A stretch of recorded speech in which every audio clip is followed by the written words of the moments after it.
નમસ્કાર, કલમ યુદ્ધ સમાચારની સાથે હું છું આપની સાથે પાયલ બામભણિયા। તો જોઈએ આજના મહત્વના સમાચારમાં। ભરૂચના જંબુસર તાલુકાના કાવી ગામમાં કાર લઈ અને બકરા ચોરો ત્રાટક્યા, પણ સ્થાનિકો જાગી જતા જ નાસી છૂટ્યા। સમગ્ર ઘટનાના વિડીયો સોશિયલ મીડિયામાં વાયરલ થયા। જંબુસર તાલુકાના કાવી ગામમાં ત્રાટકેલી બકરાચોર ગેંગના વિડીયો સોશિયલ મીડિયામાં વાયરલ થઈ રહ્યા છે।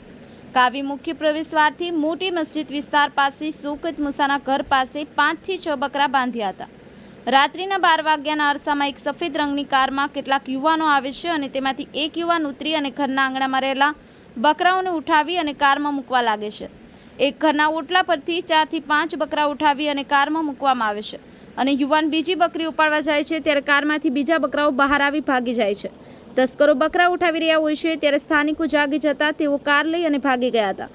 ટોળકી માત્ર એક જ બકરી ઉઠાવી જવામાં સફળ રહે છે। ટોળકી જે કાર લઈને આવી હતી તેની નંબર પ્લેટ પર કાળી પટ્ટી મારવામાં આવી હતી, જેથી નંબર ન વંચાઈ શકે। બ્યુરો રિપોર્ટ, કલમ યુદ્ધ સમાચાર, ભરૂચ।